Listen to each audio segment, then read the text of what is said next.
We are live. All right, we got everything done. I just checked out the podcast by On My First Million. They had Will O'Brien and Ulysses. He was working on Ulysses, which is autonomous vehicles for the ocean. And the tagline is, "We build autonomous vehicles to steward our oceans for an abundant future." All right, so let's see. What is Ulysses all about? We built autonomous underwater drones for ocean stewardship. We raised an oversubscribed 2 million pre-seed led by Lower Carbon. Lower Carbon, I believe, is by... who was in Shark Tank? Shit, I forgot his name. Who wears cowboy jackets, but okay. Lower Carbon Capital backs kick-ass companies that make real money, slashing CO2 emissions, sucking carbon out of the sky, and buying us time to unfuck the planet. Great description. Sounds like very much the founder. Orbuck. Unlearned helplessness. Partner lower carbon, previously carbon removal at Stripe. Whoa. Carbon removal at Stripe. We restore seagrass ecosystems in the US and Australia with partners like Nature.org. Join us.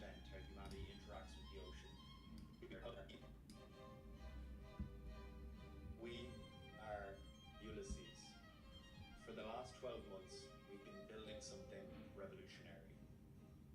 Ultra low cost autonomous marine drones.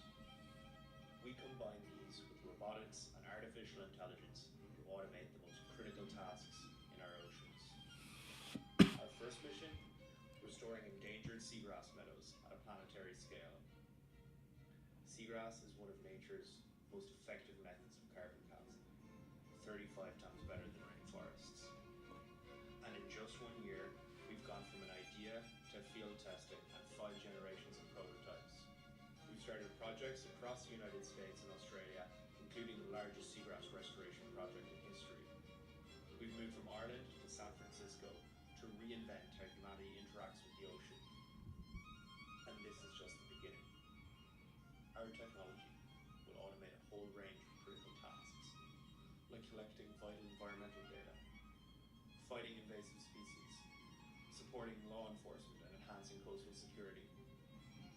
We have assembled a crack squad of engineers that have built championship-winning Formula One cars, hyperloops, submarines, and self-driving cars.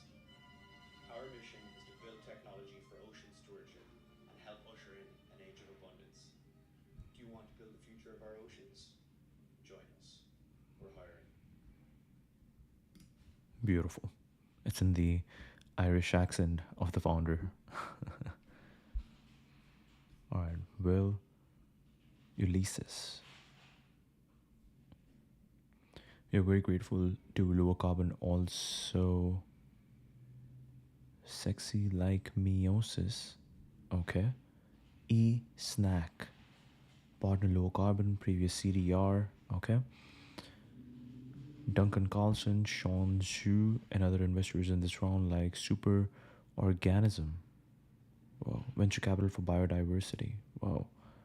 Web Kevin and Regen Ventures. We partner with founders daring to build companies that will restore our planet. And angels like Yogan, Sierran Lee. Oh, Intercom. Okay. Raymond, investing in deep tech, formerly Boom Arrow. Okay. Charlie Praxis. Let's go. President, co-founder. Beautiful. Paul Sheridan. Technical deep dive. Akhil, founder of Ulysses, and pronounced Tools that made batteries so cheap, chemistry and yields. These embedded processors that are super powerful, SIP power. I'm sure you've seen what, FPV drones have done. 10, 15 years ago, the brushless motors for those were really, really expensive, not nearly as performant. And now you can get these amazing motors that cost dollars. wait, this is crazy. He's an Indian guy with an Irish accent. Not even tens of dollars, but dollar. This is crazy. Akhil. Vorakara.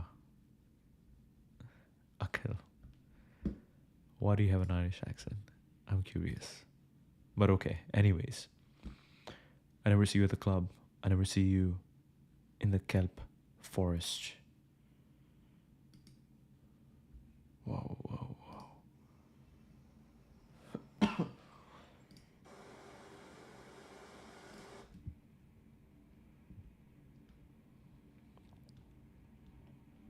Okay, we have sharks. Is this the main drone? We don't know. Okay. Okay. I actually saw a shark for the first time in my life, I believe. And it starts by just seeing the top fin, which looks very scary. Okay. Okay, this is got it, got it. Hawaiian shark stick. If attacked by shark or moray eel, hold stick vertically and insert into animal's mouth to prevent closing of jaw. Field tested. See teeth marks. This product not unconditionally guaranteed. A natural selection product. Never enter the water without one. If animals should bite you, insert stick in animal's eye and push. Do not bleed. This will only excite the shark or eel. Protect yourself with a Hawaiian shark stick. Whoa. This page is going to periodically act as Ulysses Inc. mood board. Listen to our co-founder on the Relentless podcast. It's like Steve Jobs, but this is just Irwin. Steve Irwin. I can just imagine him with a koala or something. He was just, man, he exuded passion, like raw passion for what he did. Like, he just fucking loved nature. Do you know what I mean? Like, and it's like, again, in this like world where we're all driven by our head, we're all in our head all days, we're stressed out. It's like, that man just fucking, it came from here. Do you know what I mean? This is Will O'Brien. Let's start off with basically what is Ulysses? Yeah, Ulysses, we're building autonomous systems to automate the most critical tasks in our oceans. There is an abundance of things in the ocean today, activities that are too dangerous, too expensive, or too difficult to do, and as a result, they're not being done, and that's having big downstream impacts on the kind of nature, climate, biodiversity side of our oceans, the safety and well-being of them, and a whole lot of other things. So, yeah, our first product is a series of autonomous robots for seagrass ecosystem restoration that make the restoration of seagrass ecosystems cheaper, easier, faster, much larger scale, and yeah, that's just like the first step on our kind of broader journey of broader vision of just, I suppose it's very difficult to do things in the ocean, and much more difficult than land, and what we want to do, we want to make this easy to do an activity in the ocean, a critical task in the ocean as it is on land. So yeah, that's our first step towards that. Yeah, and before like hearing about Ulysses, I had literally never heard the term seagrass like in my entire life. What is seagrass? I think this is a sign that you're on to a good start. When you're going to meetings and you're saying about something that they've never heard about before, and they're like, holy shit. I think that's actually kind of some of the magic in the start of Ulysses is like, we've started working in a domain that most people have never heard of this plant, and we started telling them about it. If someone told you that there was a plant that is one of the best in the world at removing carbon, 35 times better than rainforest, it's 10 times more abundant in the oceans than coral reefs, and they've never heard about it, you'd be like, and that was us. Like 2 years ago when we started this journey, we don't come from like seagrass biology expert backgrounds by any stretch of the imagination. Like I grew up by the sea. I grew up by the seaside in the southwest part of it, but I wasn't an expert in it. But yeah, sorry to answer your question about seagrass. Yeah, so it's a water plant. It's incredibly good at removing carbon. It's also it holds seagrass sediments hold about 20% of the carbon in the ocean. The ocean is the world's largest natural carbon sink, and if we lose the seagrass ecosystems, then we lose this massive deposit, these gigatons of carbon, so that's one downstream effect if we lose our seagrass. So this is very interesting. We already talked about carbon capture in our previous streams, and this is basically talking about the same thing, that okay, seagrass is great, it's natural, it's abundant, and it is great at carbon capture, so let's just restore them. Ecosystems at the rate we're using today. Another downstream impact is the impact on fisheries, right? So 3 billion people rely on fisheries as their primary source of protein. 1 billion as their primary source of income, and seagrass is one of the most important ecosystems for the health of the fisheries. It's where small fish go in to hide from larger predators. It's where other fish go in to lay their eggs. It's what we call a scaffold species, right? It creates a support structure for a healthy ecosystem. So without seagrass ecosystems, goodbye fisheries. So people around the world we've been losing all of our ecosystems at an insane rate, for the last 50, 100 years, 200 years in some instances. Oceans have been particularly negatively impacted, and we've been losing these seagrass ecosystems all around the world, and people have been trying to bring them back, but the way, the stage of kind of ecosystem restoration in the ocean is like, it's kind of like at the level of people doing a bit of gardening in their backyard, right? Like it's like small scale projects all the time. It's not like agriculture, right? And like that's what we want to do. We want to build the agricultural machinery to enable this like radical scale up of the restoration of ocean ecosystems. And one thing we talk about a lot internally here is like, okay, there was a period in human history where we were saying we're going to have too many people, we have to stop growing the population, we're going to run out of food. Guys, we've got to stop having kids. Like, stop having kids. We've got to stop growing the economy. And people were panicking, right? And then a technological revolution came along. The agricultural revolution outputs went up, and all of a sudden we could keep growing, and the panic was over. Does that sound familiar? Yeah. Yes, that's exactly the same place we are today, right? People are like, stop having kids. We need to stop growing the economy. That's what a lot of these like mainstream environmentalists, who we very much don't align ourselves with, like to say. The answer is three things like restoring ocean ecosystem, drawing down like a vast amount more carbon per annum, bring these ecosystems back. We can continue to grow the world economy. We can continue to have kids. We can continue to grow the pie. And so we offer this automated seagrass restoration service to our main customers, our governments. Governments are main ones responsible for the restoration of the ecosystem, and we can just do it at a fat. This is very interesting. This is very interesting because as the population increases, this is very interesting. Like this entire vibe or zeitgeist, I don't know if zeitgeist is the best word, but that has happened before, where we felt like, okay, we are taking too much space, we are destroying the environment and stuff like that. We don't have the ability to produce enough food, we don't have the ability to create the things so that we can keep everybody safe, so stop having kids. And suddenly the technological revolution happens and we have abundance. And now something similar is happening when we have adapted to all these technological advancements, and we are again at the same point. And again, to keep moving forward, to keep going from whatever population we have, 7 billion to 10 billion, we need something like AI, AGI, automation, drones, fully automated factories and everything. Faster time horizon, larger projects, and for a fraction of the cost of manual methods, which is mainly just done by hand and divers. Yeah, I want to so I know that the first the start of this was someone going in I think doing surfing day or something. Yeah. Okay. So what was the first month of people going down, all four of you going down rabbit hole and discovering individually? Yeah. It was like standard, just like four lads getting nerds like I don't know. We have to start something. It happened really quickly, to be honest. Yeah, Jamie, one of my co-founders, he's a very avid surfer, and he was surfing and met Marie Balderson, and she told him it's seagrass. Right. Brilliant, was great. But then she was working on a restoration project, and she complained about how difficult it was to restore the ecosystem, and how expensive it was, and how it wasn't effective in a small scale. And he was working on drone delivery at the time. He was like, didn't know much about subsidies, autonomous underwater vehicles. He was like, I think you could do something here. And then he gets the phone to Akil. Akil's guy who, other co-founders, the guy you work with in that delivery company. I've been friends with Akil since college. Akil picked up the phone to me. Akil also picks up the phone to Cullen, who's one of his childhood friends, who was working in Red Bull Formula 1 team at the time. And all of us buzzed on in different ways. I was looking at the commercial side. The guys were maybe looking more at the engineering side.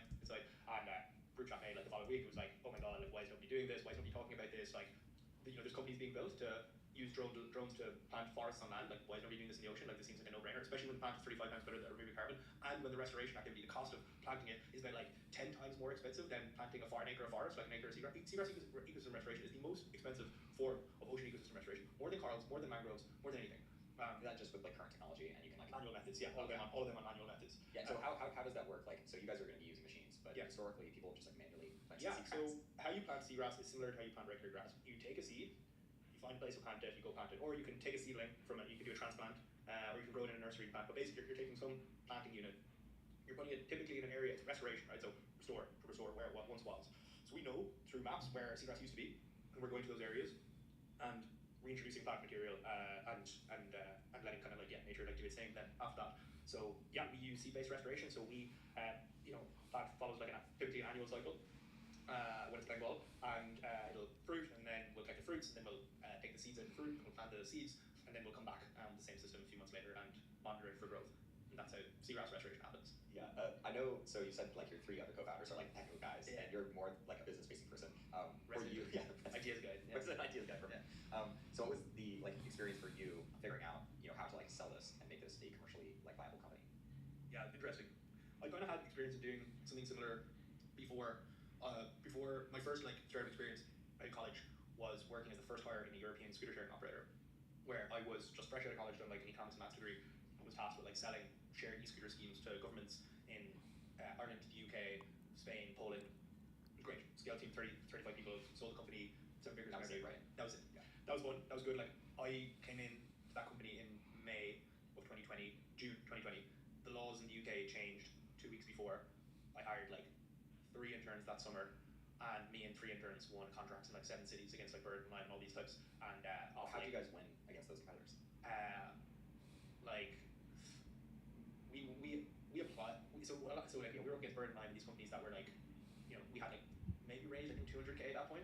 and we were all on like no money, like just not great salaries, like, and interns, like none of us had any experience in scooters. Actually, none of us had any professional experience. Like full stop.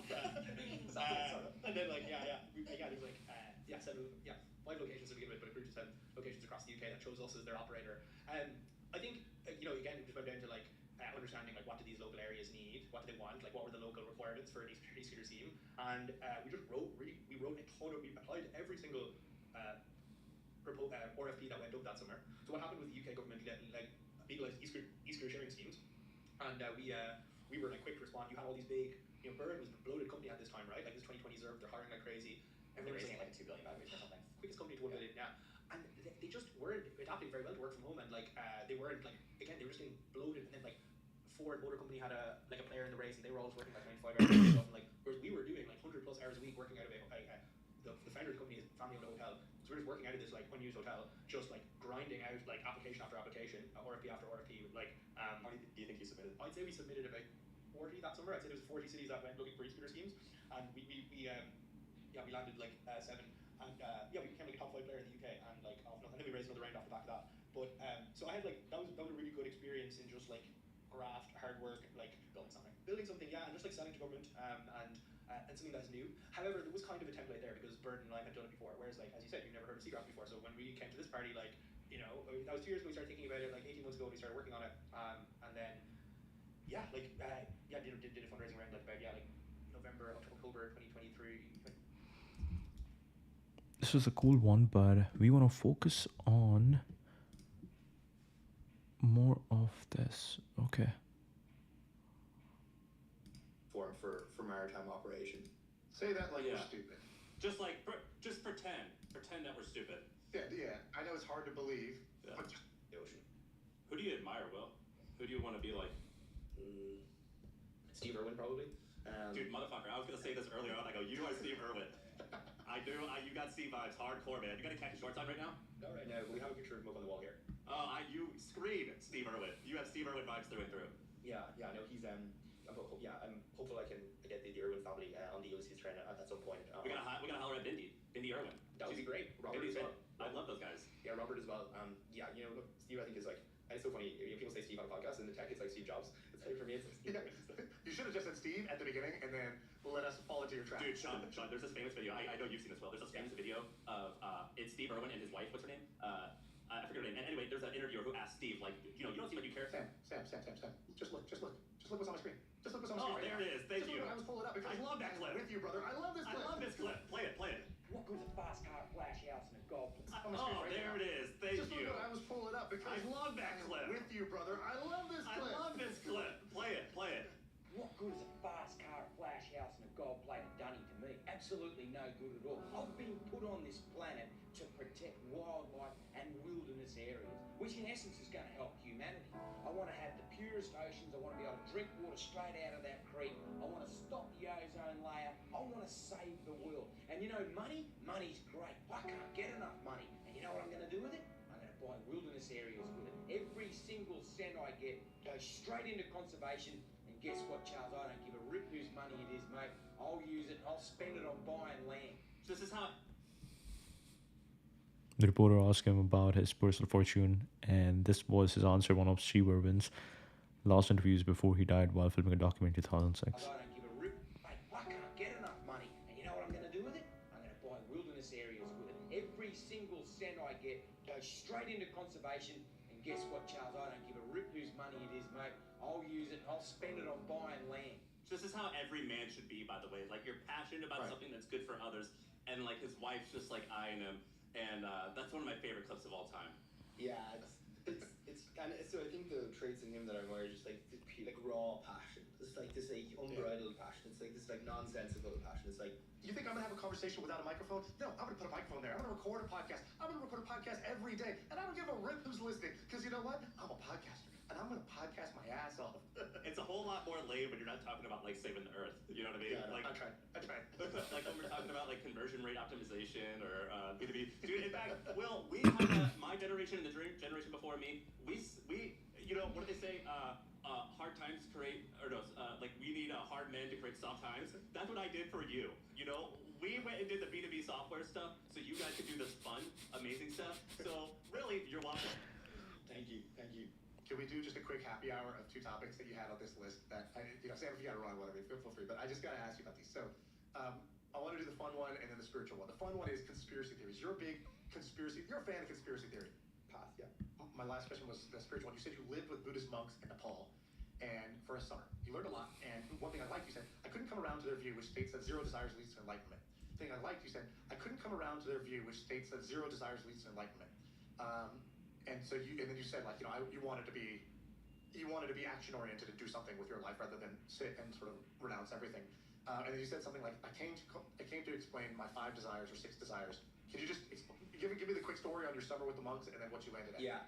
So yeah, I just I just heard that you could do this, right? You could actually just like find a monastery to like basically put you up if you teach them English. So I did that. Found a monastery in Nepal that would like put me up. It's pretty rural, a few hours outside Kathmandu.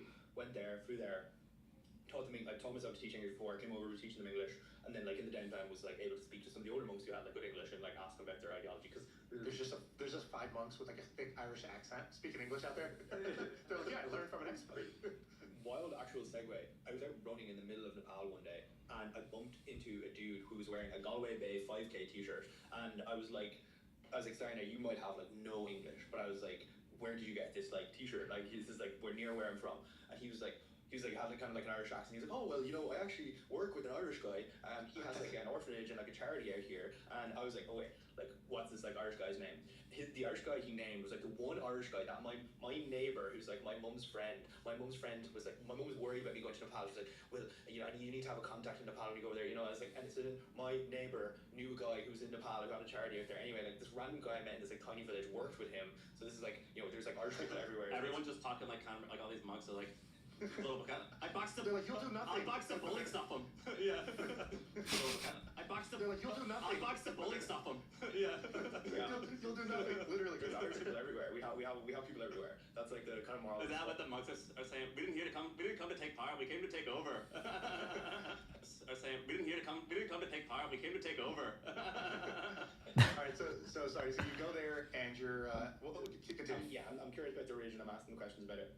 But one thing I just couldn't get over was like, they don't believe in desire. Like they believe desire is like what leads to suffering. If you desire for something, then you're creating a contract with yourself to be unhappy until you have that thing. And I'm just like, dude, I'm very like American dream pill. I'm like, I should want for things. But I can see how that can go wrong as well, right? Because that leads to like, keeping up with the Joneses type lifestyle, or maybe like, kind of like, the fatties on the share at Walmart kind of like thing. Like that's like probably like when it goes like maybe like too far. So, hey, you better watch it, Will. Yeah, you better watch it. Just say it. You're not that fat, son. So that's why I can see where it can go wrong, right? But I do think there was like an essence of truth in there where it's like maybe you should like actually try to trim down things as little as possible. And I had this like bizarre experience where I went and did Everest Base Camp afterwards, and I was thinking a lot about like the things that they were saying to me. And again, I feel like I had like a download, like one of these experiences where like something just came into my brain that I don't think I hadn't been thinking about it before, and I genuinely think it was a download from something spiritual that like gave me like some guidance on how I was literally. It sounds crazy, but I was sitting on a rock, like just like on a break in the hike, this like 10-day hike up to a base camp, and I was like thinking through. It's like, okay, well, if you have no desire, like what do you do? It's like, oh, maybe you should have desire, but the minimum amount of them. Then I was like, what is like important to me? And I was like, on my hand, I was like, oh, my family, my friends, my health, my wealth, my craft. And I was like, oh shit, like that's like 5 things. That's like nice and clean. And then I like had this like, what is like important to me? And I was like, on my hand, I was like, oh, my family, my friends, my health, my wealth, my craft. And I was like, oh shit, like that's like 5 things. That's like nice and clean. And then I like had this like idea at the same time of like a rose bush. Like rose bushes, if you like leave them go unkept, they basically just grow like briars and they grow thorns, and the flowers don't really grow. You have to like cut them back to let the energy go back to like the rose. And I was just like, I had this like very clear vision of like roses, and I was like, oh, okay, right, so this is it. Okay, so whenever I'm like down over something, it's like, if it's not one of these like 5 important things to me, then it's like, okay, just like let it go, like stop desiring for it. And I found that to be helpful. You got a girlfriend? No. What? That was your reaction to his story about the Buddhist monks and like realizing the meaning of life? You want His girlfriend? No, desiring for it. And I found that to be helpful. You got a girlfriend? No. What? That was your reaction to his story about the Buddhist monks and like realizing the meaning of life? Dude, you telling me an Irish guy with that in his Tinder profile, is he just gonna destroy the whole city? You tell me an Irish guy with that in his Tinder profile, is he just gonna destroy the whole city? Give me a break. Saving the world, seagrass, former monk, Sam's 5 desires: family, health, wealth, fitness, and will. Those are Sam's 5 desires: wealth, fitness, and will. Those are desires: family, health, wealth. Give me a break. Saving the world, seagrass, former monk, Sam's 5 desires: family, health, wealth, fitness, and will. Those are Sam's 5 desires. This is so good, All right, man. You're the best. Will, this is awesome. People should check you out where? On Twitter, you're Will O'Brien. What's your handle? At Will O'Brien, WILOBRI. Okay, great. And good luck with the company, man. Thank you, dude. Thank you. All right, that's it. That's the pod. Thank you. That was fun. That was fun. Okay.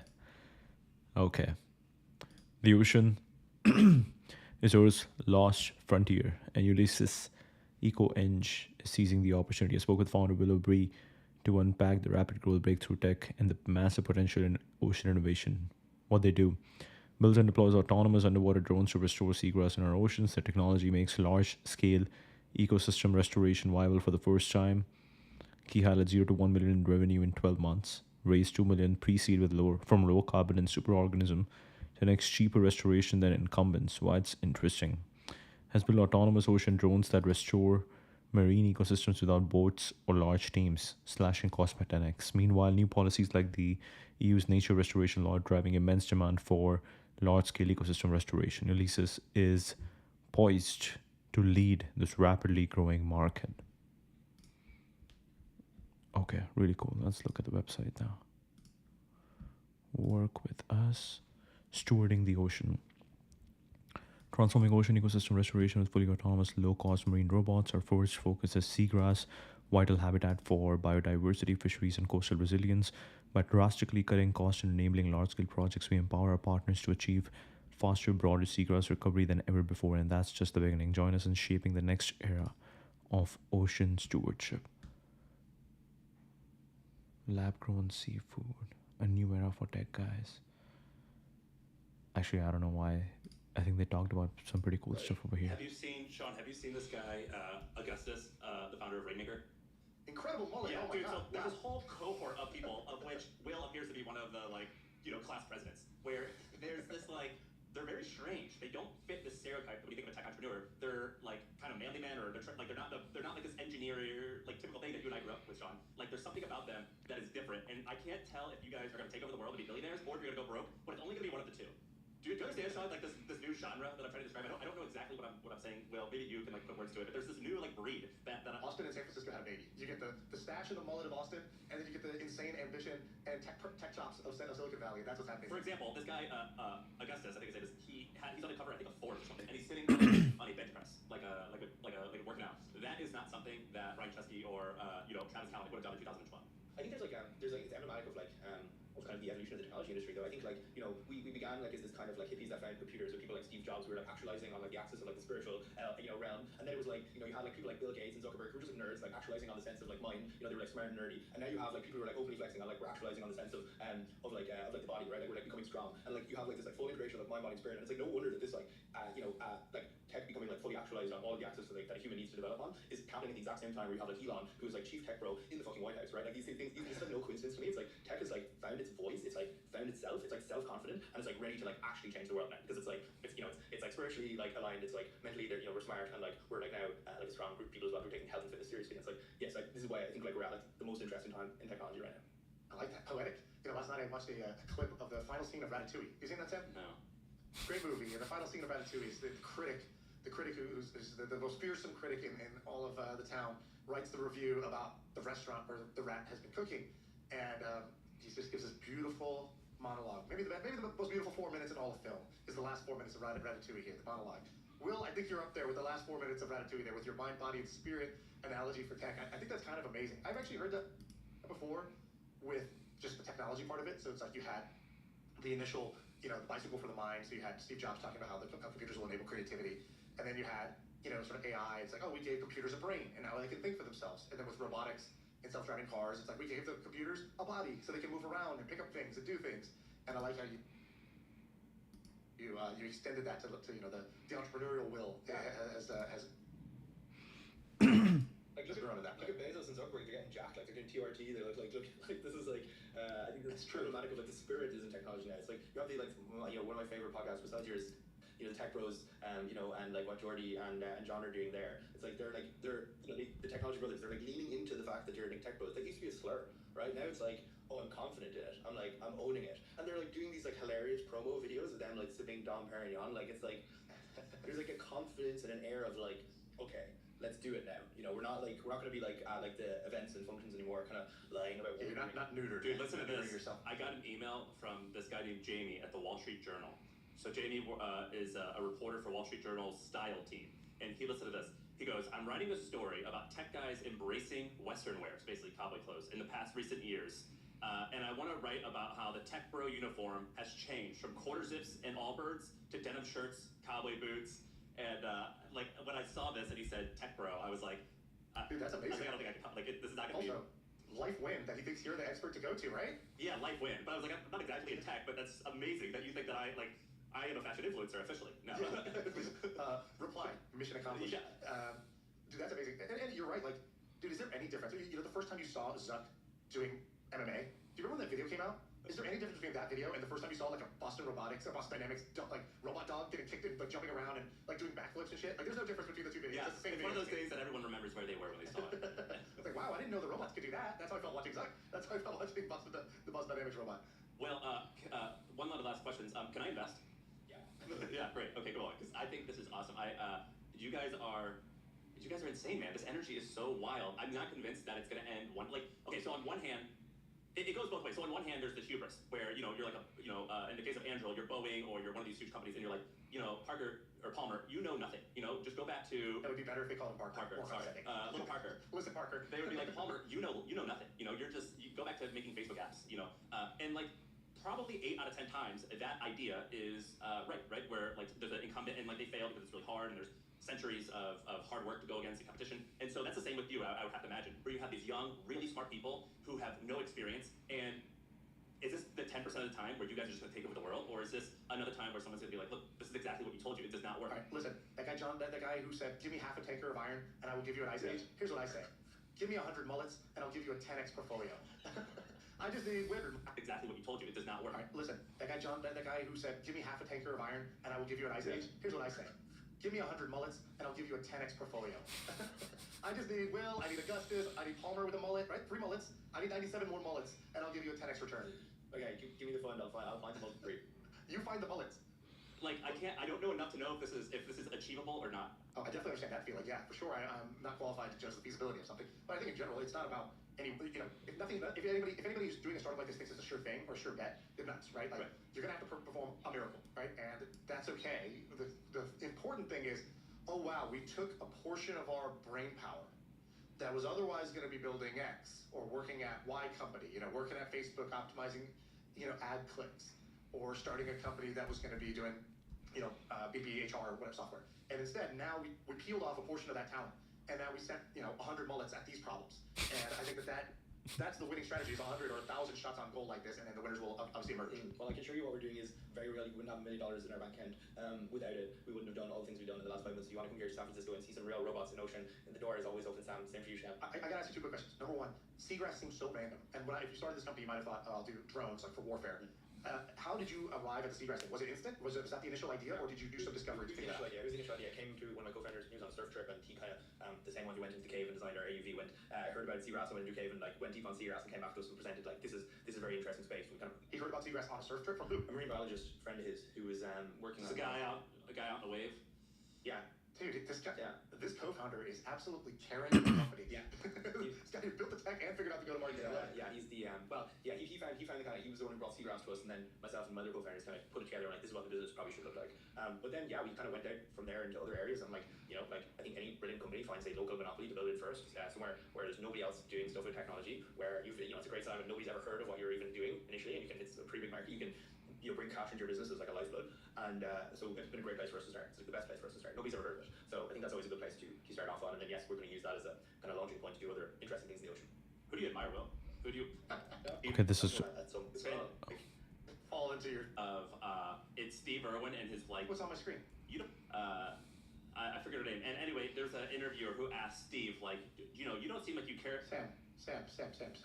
Just look what's on my screen. Just look what's on my screen right now. Oh, there it is. Thank Just you. Look what I was pulling up because I love that clip. With you, brother. I love this clip. I love this clip. Play it. What good is a fast car, a flash house, and a gold-plated dunny to me? Absolutely no good at all. I've been put on this planet to protect wildlife and wilderness areas, which in essence is going to help humanity. I want to have the purest oceans. I want to be able to drink water straight out of that creek. I want to stop the ozone layer. I want to save the world. And you know, money's great. I can't get enough money. And you know what I'm going to do with it? I'm going to buy wilderness areas with it. Every single cent I get goes straight into conservation. Guess what, Charles? I don't give a rip whose money it is, mate. I'll use it and I'll spend it on buying land. This is how every man should help you. Wait, what's on my screen? Just look what's on my screen right now. Oh, there it is. Thank Just you. Look what I was pulling up because I love that clip. With you, brother. I love this clip. I love this clip. Play it. What good is a fast car, a flash house, and a gold-plated dunny to me? Absolutely no good at all. I've been put on this planet to protect wildlife and wilderness areas, which in essence is going to help humanity. I want to have the purest oceans. I want to be able to drink water straight out of that creek. I want to stop the ozone layer. I want to save the world. And you know, money's great. Technology City. Why don't you do like software? Oh shit! What did I press? What did I? Wilderness areas, which in essence is going to help humanity. I want to have the purest oceans. I want to be able to drink water straight out of that creek. I want to stop the ozone layer. I want to save the world. And you know, money's great. I can't get enough money. And you know what I'm going to do with it? I'm going to buy wilderness areas with it. Every single cent I get goes straight into conservation. And guess what, Charles? I don't give a rip whose money it is, mate. I'll use it and I'll spend it on buying land. This is how every man should be, by the way. Like, you're passionate about something that's good for others, and like his wife's just like eyeing him, and that's one of my favorite clips of all time. Yeah, it's kind of so. I think the traits in him that I admire is just like raw passion. This is beautiful. It's like unbridled passion. It's like even just like you look at AI, right? Like the data infrastructure build out for AI is going to be like enormous, right? Basically, that's going to require more data infrastructure, i.e., like cables connecting different parts of the world, transmitting data. We're going to need more data centers. We're going to need more energy. These are all things like we're already putting data centers in the ocean. Cooling costs go down massively. They become like more efficient. So let's go back. So there's already pipes under the ocean that basically for like internet pipes under the ocean, correct? Yeah. I mean, most of the information that our internet connection now is most of that is like traveling through. Is traveling underground. And who built that? Is that the government built that or Google built that? Who put that? Who put those pipes in the ocean to do that? So a lot of the initial infrastructure build out for IT in the ocean came from telecoms companies actually. Yeah, like in the 80s, Sean. So there's a handful of telecom companies that were startups, and they're some of the fastest growing companies in the world. So like imagine the AI companies today that are scaling to 100 million in revenue in a year. That was what it. Did they die or what happened? So a lot of them are still running, and then there was some of the if you look at like one of the biggest frauds on earth, like Bernie Madoff, and then like the third one is actually one of these telecom companies that was laying pipes in the ocean. But a lot of them are still around. They're just like small they're not small, but they're B2B companies that you wouldn't even know, but they could be like a $10 billion a year company. But in the 80s, right? Well, maybe I don't know if you know this, but in the 80s, that was like the birth of a lot of this, wasn't it? Yeah, massively. And now you're seeing a transition to the build out being coming from FANG, from the big tech, and soon I think it'll be like the AI companies. So what you're saying, Will, now is that AI companies need these data centers, just huge amounts of GPUs in a data center, and those data centers need cooling, they need power, they need tons of things, and ideally they need to be close to places where people are using it. And what you're saying is that somebody's going to build a data center in the ocean, or people are already building data centers in the ocean. And who's doing that, or is this a future idea? And why are they doing that? Why is that a good idea? Yeah, so I think the first experiment of this was a Microsoft project. They did it. There's a YC startup as well, run by friends of mine, Sam Mendel. He's got a company called Network Ocean. They're starting to build and operate these things. Are they actually underwater, or are they on top of the water? Just out in the ocean? The plan is for it to be subsea. And again, like these are the sorts of businesses that like UCs we want to be the kind of servicing partner for in the future. When they need maintenance, when they need like inspections done, when they like it's like us they're coming to, and we're selling them like a kind of in the box solution to. I think the biggest opportunity in this paradigm in the future where more and more data cables are being laid subsea is actually in the protection of them, right? So I don't know if you guys are familiar with what's going on in the Baltic Sea in places, but like I think in the last year about 11 cables have been cut by foreign actors, and like basically. And these cables, by the way, they're like it's like a human-sized tunnel, right? Are they on the ocean floor, or are they like floating in the ocean? Like let's say cable, we're not talking like a rope. If you pull it, it's like a tunnel, right? Yeah. And like okay, like literally the Chinese are literally publicly advertising these cutters that they have, these cables. Sean unveils a powerful deep-sea cable cutter that could reset the world order. Cable cutters, right? They're literally putting in the South China Morning Press. China unveils powerful deep-sea cable cutter could reset the world order. They're not even fucking hiding this. Like they're cutting the cables. They're like yeah, we're just look how big our cable cutter is. Like this is just like new part of, and then like they send these like little like Taiwanese ships into these Chinese ships into the Baltic Sea on like fishing missions, right? Like what the hell are they doing in the Baltic Sea on fishing missions? Like they're clearly just cutting cables, and then like 2 days later, cable cut. Dude, calling this a cable cutter is like calling a rowboat a ship. You know what I mean? Like maybe technically it's correct, but they need to rebrand this because what you're showing us is basically like a huge submarine. You know, like I'm thinking like a clip. Not scissors. Yeah, this is insane. So they're going down and they're cutting this, and what does that do? Like, does a country lose internet, or is it just I mean, damage it? Okay, I'll give you this vision, right? So these cables run between like military bases as well, right? And okay, let's say there's like a hot war breaks out in like the South China Sea, right? First target then is going to be like a military base in like the Pacific, somewhere like Guam, right? What if you want to like completely scramble what their understanding of and situational awareness of what is going on? You are going to be sending these subsea drones down there to go and cut the cables that is giving them like comms, that's giving them energy, and you're going to be like scrambling their airwaves with like electromagnetic interference, and that's. Wow, this is net new information. Wow. Or you're going to like just completely prevent like American military responses in the Pacific, right? But how many cables? Like you're talking to two dummies. How many cables does America rely on? There's like not actually that many, right? Like as in like there's like an insane amount of data that goes over them, but there's only about like 600 active. I'm so impressed that you knew that number. That's insane to me. So there's not a lot of redundancy, you're saying? No, not at all. Like they're very difficult to lay, right? And you need to respond quickly. So yeah, like I mean, there's like many critical things that rely on them, but like yeah, you're way better off defending them with unmanned water drones than trying to lay backup pipes down there and leave them undefended. You need to be persistently out at sea, like century style, in the same way that like Andro like have the started with these like border systems to like see what was coming in and over like the land border. Like we need the exact same type of systems out at sea, like permanently just sitting there on top of them. They need to be cheap so that you can deploy them massively at scale. You can't have the ocean is huge, so they need to be cheap to be scalable. You need to be able to see what's going on at the surface, and you need to be able to see what's going on subsurface. And that's fundamentally that's like the platform that we've developed. We have this like surface vehicle, a docking system, can drop it at an underwater vehicle, and we've made it like all about 10 times cheaper than anyone else. So like that's Seagrass is like a nice place where we started. How deep do your vehicles go? Do they go to like the bottom of the ocean where these pipes are? So for the Baltic Sea, I mean, it's one of the shallower seas, and this is like a major kind of like area of activity where this is going right now. So our vehicle works in that sea. At all depth profiles in that sea. So for the Baltic Sea part of it, it works. When you get into like gnarlier parts of the ocean, like some of the Pacific, where you're getting down to like 8,000 meters, right? Like Mount Everest, levels of depth. We can't go there yet. It just starts getting difficult. But like, we will be adding future vehicles to the fleet that can. How old are you, Will? I'm 27. Sean, so when you and I moved to San Francisco I moved there in 12 and we're about the same age, it was the sharing economy. That was the thing. So it was Airbnb and Uber and Lyft for the winners, and then there was a bunch of derivative things like Airbnb for garages or for storage. A few years later, it was AI or crypto, so like Bitcoin and Coinbase were winners, and then there's a bunch of like silly things. Right now, this is so strange to me. It's AI, but it's also, it's whatever category you guys would go in. You're not quite defense tech, but it's like wild to me that this shift has happened, because 10 years ago, I would have told you that was when Boom Supersonic was starting and a few other things. I was like, this is foolish. What are you guys doing? We're technology. Right. This is a technology city. Why don't you do like software?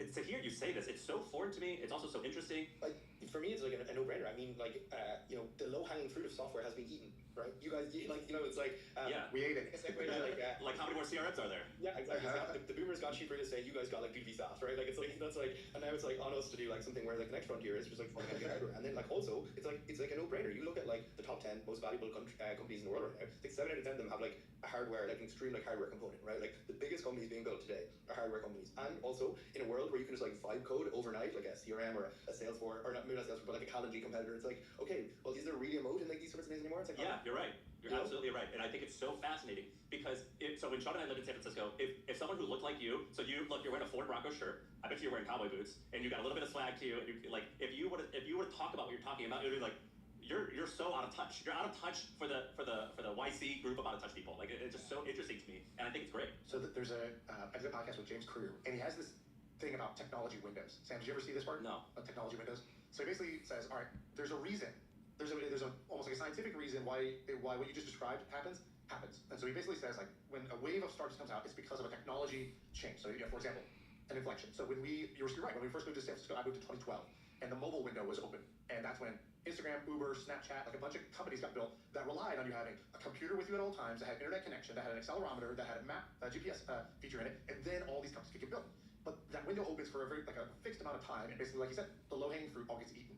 And so he went back all the way to the railroads, and he's like, the railroad technology window was open for 40 years. And if you just look, there was not another successful railroad company after that 40-year period.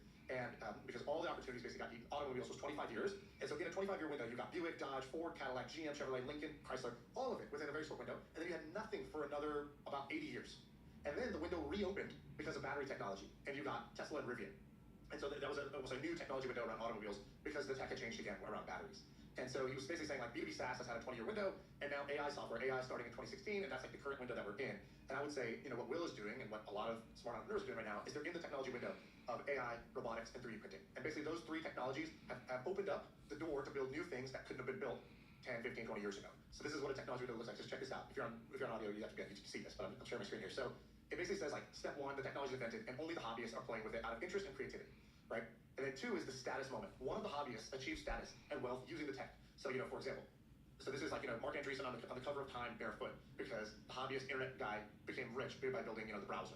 And then this happened again with social networking. This happened again with Elon and Palmer Luckey and all those guys right now who've had their status moment where, Palmer was like literally like living in an RV building VR headsets for like $90 using spare parts. He was a hobbyist, and then the hobbyist got the status moment when he sold to Facebook for $3 billion. And then, same thing with Elon. Elon was building in relative obscurity, both OpenAI. OpenAI was a nonprofit. It was relatively obscure for the first 5 years that it was out there, they were doing the thing. But now Sam Altman and Elon and Palmer again with Andrew have had a new status moment. And then there's what he calls knowledge diffusion, which is suddenly there's conferences, there's podcasts like this, there's newsletters, there's Twitter, where people are sharing ideas about how to do this, what's going on, and you get this explosion of stuff. And then competition floods, and then the new incumbents are born. And then the new incumbent regime takes over due to their defensibility. Like they build something that is defensible, maybe because it's hardware, maybe because it requires scale, maybe it has a network effect. And the technology window is 90% closed, and you only have a few exceptions from there on out. It's so funny to Sean and to meet Will, who's like in the thick of it, actually what you're describing. Yeah, Will, when did you start? Were you a hobbyist? When did you start with doing what you're doing? Like when were you messing around with drones or ocean tech? So yeah, I mean, like I said, I've been like in the ocean, on the ocean, near the ocean since I was a kid, diving, surfing, whatever, wakeboarding, all these sorts of things growing up. But never had built in it really before this. I was when this kind of scooter sharing startup thing popped off. I was like working in that. My co-founders all kind of had been tinkering and these sorts of things. But again, none of us had ever actually really done anything in the ocean, which I actually think is a massive benefit, right? Like because none of us came in with these like preconceived notions for how like subsea drones should work. Two of my co-founders were building aerial drones in a drone delivery startup before, so they took like a lot of the primitives from that. One of them had worked on self-driving cars, took some of the like ideas from that. But again, I think there's like definitely this like idea that I agree with that like to really actually shake up an industry, it's probably good if you don't come from it. Because we came to it and like we thought initially that we were going to be maybe using someone else's platform and repurposing it. But we looked at all of the subsea drones on the market and they were crap. They cost like they were like one of the ones we were looking at, which like actually had the specs that would have met what we wanted to do. It cost like 500 grand. That's like a quarter of our pre-seed. Do what we want. Like, and then like our CTO Jamie, he just like went into a cave for a few days and just like came back with like a design for like a new type of like autonomous underwater vehicle. And then we like tested it. We're like, oh shit, this works. Oh shit, it's like 10, 20 times cheaper than like anything we could have bought. So it's like sometimes you just need like a new idea and like an autist to go into a cave, and then you can change things. That's how all the great things. That's all the biggest problems have been solved. This is like, I mean, all religions, like Muhammad went into the cave, like Jesus went into the desert, like all these like prophets, like they go off into the ocean and they come back with like this like secret, and then someone else spreads the word for them, right? Like it's like St. Peter does it in like the Catholic Church and like others. So yes, this is a common archetype that that does work. Yes. You said something earlier about how a billion people rely on the sea for their food. Has anybody done food or like tuna or salmon in a way? Are they doing anything interesting there with like whether it's like lab grown or something innovative? Yeah. My friend's got a very, very interesting startup called Wild Type, which is like sustainable sushi grade salmon. So basically that's like cultivated seafood. So their first product, like what do you mean by cultivated? It's grown. It's grown. It's not like farmed in or caught at sea. Like grown in a lab or grown? Yeah, like exactly in this like industrial process. Yeah, they can basically grow cells and then put them together in such a way that it tastes like sashimi grade salmon. So in the same way that Elon started off with like a sports car, right? They're starting off with like your sashimi grade salmon, the highest end salmon to get. And I've tried it. It's great. This is in San Francisco. It looks like a brewery. Yes, exactly. It's like similar. I mean, look, breweries are like where so much of the like best kind of biotech innovation has like come like from people building like mass industrial processes for cultivating food for like a very long period of time. In fact. So you're telling me that someone is growing salmon that I can go eat right now? Yeah. I mean, I got it through my friend. I don't know if they're in stores yet. They're still undergoing FDA approval. But like, yeah, none of these nasty heavy metals or microplastics in them. It's reducing pressure on fish stocks. This is good stuff. It doesn't have any of the nasty like parasites that you get in some of this like farmed salmon as well. So yeah, definitely, I think things like this will be important.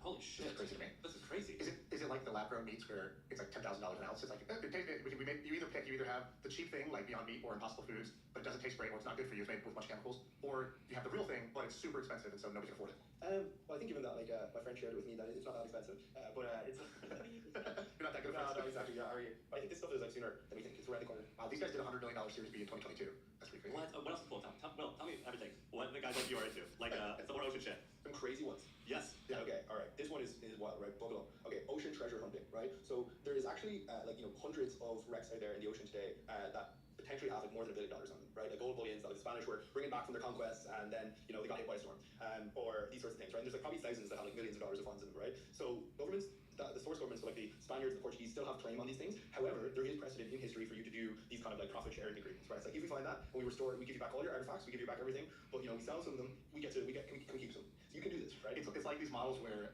it's like these SaaS negotiation companies are like, hey, if we go and save you money on your vendors, we keep 20%. Is that, except for you go to the Spanish royal government and you're like, hey, if we find any hidden treasures in the ocean, can we keep a couple bars for ourselves? Exactly. Around for piracy. Who's building this? So what if my friend used to do this? His name's Chip Forsyth, and he would be like, "Hey, I'm going off the coast of whatever to go." Bro, you did not have a friend that used to do this. That's insane. Chip Forsyth, he went off the coast and just scuba diving? Well, what was he doing? it was Chip and AJ Forsyth, who I think you've met. AJ, he's crazy. His brother Chip. They basically, the way it works now is it's kind of like a movie. Like you have these crazy people, and you get other people to finance it, and you say, if we find this treasure, here's the agreement on how we split it. And they would go off the coast. They would somehow narrow in on where they think it is. They would spend a week trying to find it, and most of the time you don't find it, but occasionally you hit the lottery. Is that right? Well, how it works now? Pretty much, yeah. So there's like fundamentally two parts of like a mission. It's like, or three parts. There's the pre-mission, negotiating, or like looking through historical records to see like where we think it could be, kind of scoping it out and also getting permission. So when you do the recovery, you have like some chance of being able to hold on to it. Then there's like this kind of scouting where you're actually on site and you're doing like scouting and you're like basically using sonar to scan the seabed and understand what's there. And then there's like recovery where you're bringing out these like gnarly like JCB style ROVs and remote operated vehicles that go down and just like dig it all up and bring it back up, and then you have your party. And is anybody doing this? Like, do you know someone's like made like $10 million finding treasures in the ocean? I know some people working on this. They haven't like really shared their plans publicly yet, so I won't like share. But there is like some exciting developments coming in this space that we may or may not be having. Did you say there's 3 million shipwrecks at the bottom of the ocean? So I'm not sure specifically on like a total amount of shipwrecks. I'm gonna be surprised if there's like that. This is crazy. This is just me watching a podcast over here live. But I think this was a great episode. Great episode. I think they were just so engaging. It didn't make sense for me to dive deeper. But anyways, yeah, just watching that was amazing. The Nature Conservancy, the University of Western Australia, Florida International University, Government of Western Australia, got a question about Founder 23 with a mission to steward the ocean for an abundant future. We are a team of engineers and operators who have previously built championship-winning Formula One cars, satellites, space lasers, drones, underwater vehicles, hyperloops, and self-driving cars. Today, we harness the expertise to create the next generation of low-cost, fully autonomous maritime robots that operate across both surface and subsea domains.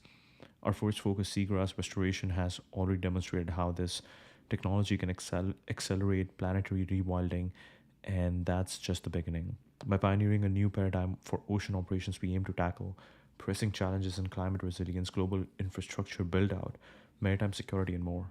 Our vision is simple: transform how work is done at sea so that we can restore ocean health, sustain economic vitality, and advance human flourishing. We will stop at nothing to accomplish this. Yours in stewardship.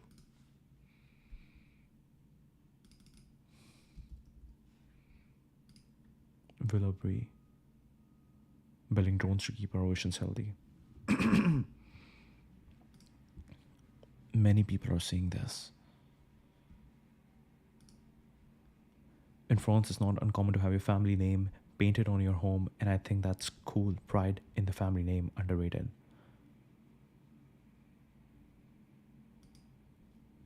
This is talking about base power. Great piece on shipbuilding from Mr. Ships. France.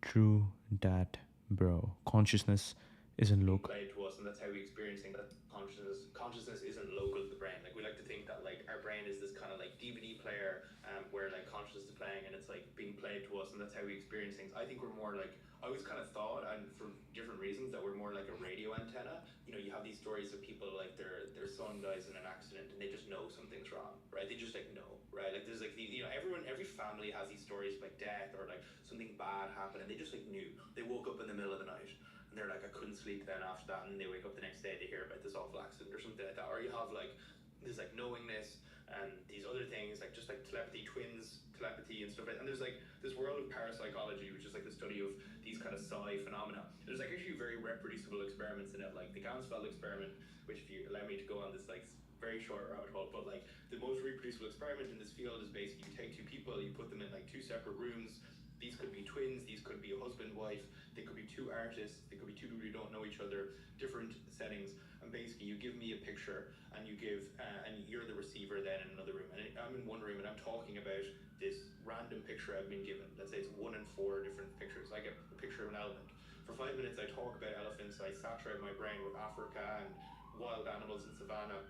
You're in the other room, you're listening to white noise, and you're talking basically about what you're sensing, feeling that they could be about.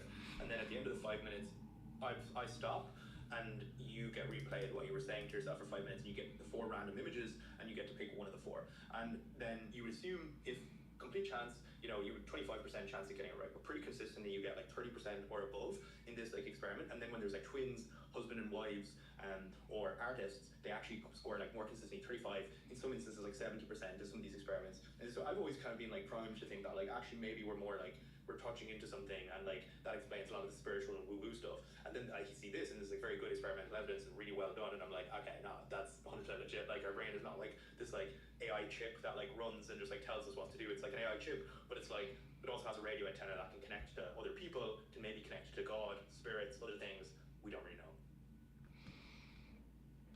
Beautiful. I'm an unashamed Pinterest superfan. The artsy girlies know what's up. Need to get all my bros on there making mood boards.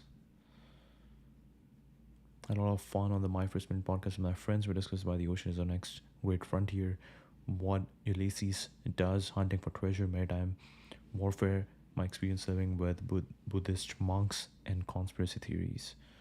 Show notes. Just in case you didn't know, I'm the youngest man alive. We are only getting started. The people are waking up. The Irish really are everywhere. I'm cool with that. In the 80s, the best asset class to invest in was property. In double O's, it was software companies. In 20s, it is hardware companies. Hardware companies. I recently decided to stop saying hell yeah and say amen.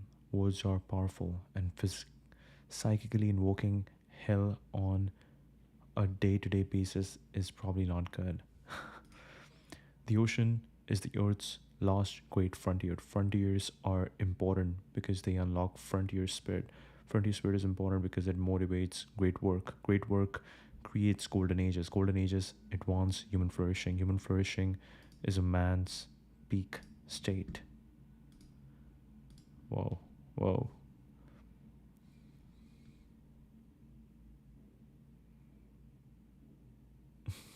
Always wondered what topographical literature like Thoreau and Emerson would look like if they were romanticizing and philosophizing on underwater landscapes instead. Great points. Completely fertile ground for modern writers. There's probably some killer sci-fi waiting to be written too.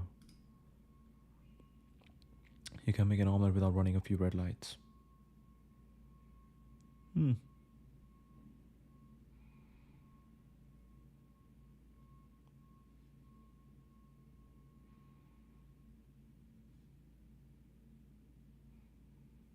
ocean needs better tools. This is so insane, Gavin Baker. The ocean is the new frontier. My homies are building the sickest maritime technologies. David and team will take the ocean skies. We will take the seas. I'm blessed to call this man one of my best friends in an office next door neighbor. Check them out.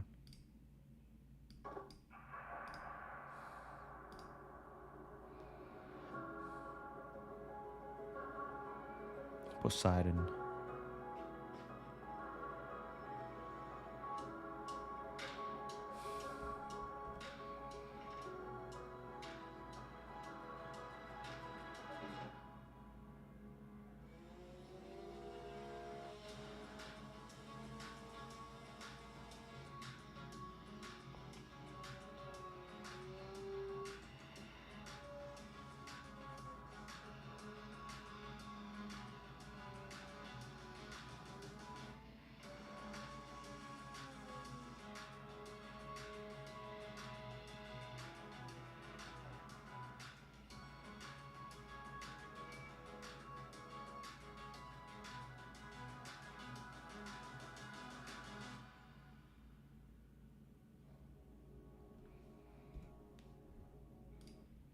Really cool. A successful ocean cowboy conquest of the Monterey Bay.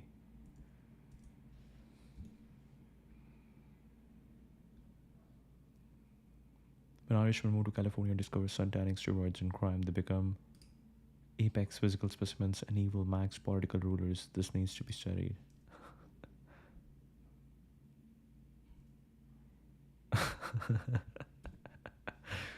Wow.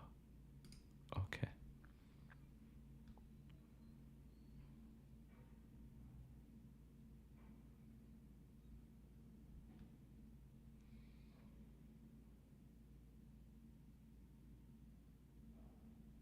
Whoa. No revenge because I will get it all back in the form of rare esoteric knowledge that can only be acquired through great suffering. I'm on a 365-day learning streak. So your mother has found your Twitter account and has started asking questions about what your tweets mean.